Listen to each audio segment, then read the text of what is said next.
Have you ever been inspired by these videos or other people's videos but weren't sure how to go from inspiration to putting it into practice?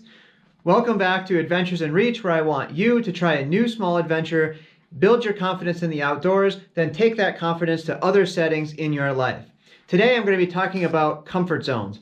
Now, in my job as a mental health practitioner and with guiding clients outdoors on various outdoor trips and using it on my own adventures, I am constantly relying on comfort zones. Most of you have already used this, but probably just aren't aware.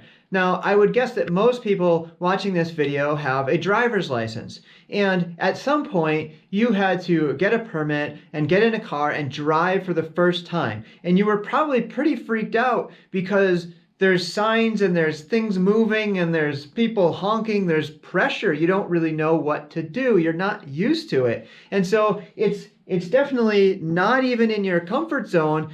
And so you are just learning. You are pushed to this growth zone and just trying to figure it out. So how do we even work with that? Well, you already figured it out. You had somebody there. You had a parent or a relative that was driving with you. You only drove during the day. You probably stayed off the highways at first. And so you already went through a lot of this, and you just need to replicate that. So this applies to everything. A kid going on a slide for the first time. Not being scared about getting lost when you're in the woods or on some adventure, or even just taking on a new role at work. So there's steps to this.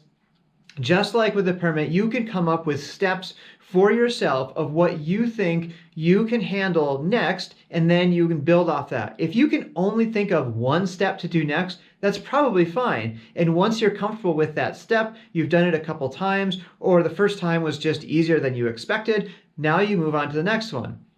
So this requires some pushing yourself and really just being aware that you have to step out of your comfort zone and feel kind of off balance sometimes. It requires investing in yourself and knowing that by pushing yourself, it will turn out better in the end because you'll feel like you have more options and more ability. So let me go ahead and explain this a little further. So the comfort zone here. Again, if we're saying, let's talk about whitewater canoeing. Let's say you really want to do some whitewater canoeing, but your comfort zone is like flat water. And you're okay with like the pond near your cousin's house or something, right? And you're okay with that, but your strokes aren't that great and you don't know what you'd ever do if you flipped over. So you might push yourself out of this comfort zone and learn some new strokes, right? So you might learn those strokes. You might learn a rescue. You might just swim. So all of these things will build you up. Like, what happens if the canoe flips, right? So if it flips over, do you feel like you're going to be safe, or do you need to experience that? And obviously, anytime we do this growth zone, we want to make sure that we're getting input from other people. We're watching these videos. We're seeing people do it and be successful, and we have some skills and some steps in mind to deal with the things that we are doing. We don't want to go into it totally blind, okay? Now, so that's the growth zone. The risk zone is, I like to include this, which is not on all the models, but I like to include the risk zone because it's really dependent on skill. So, whitewater canoeing. Now, if you're comfortable with flat water, risk for you might be going on, say, a class 3, for example.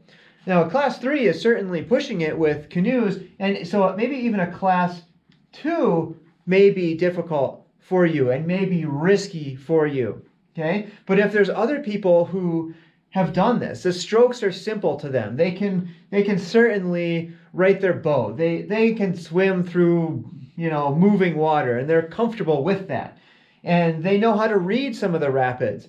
Well, then this class 3 may not be in the risk zone because they have some skills to deal with that situation. So the class 3 for that person might actually be in here. So it depends who you are and what your skills already are, whether your intended action is in the growth zone or the risk zone.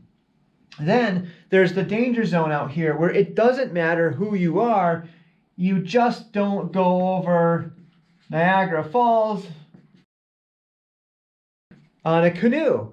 It's not going to turn out well. So that is the danger zone for everyone, right? We just don't do some things, and sometimes it's hard to tell. Are those things that we just don't do in the risk zone or in the danger zone? And sometimes it is just getting more information about that sport before you can really tell.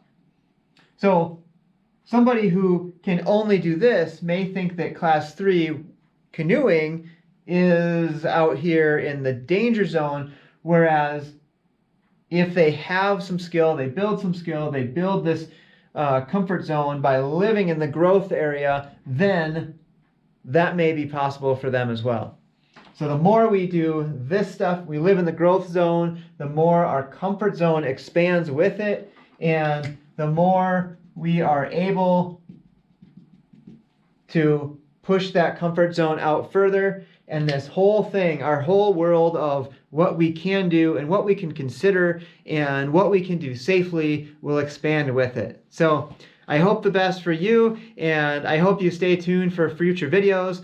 If you've enjoyed this video, found it inspiring, please go ahead and hit the like button, subscribe to the channel, and turn on the notification bell so that you'll hear about the next videos to come. Thank you.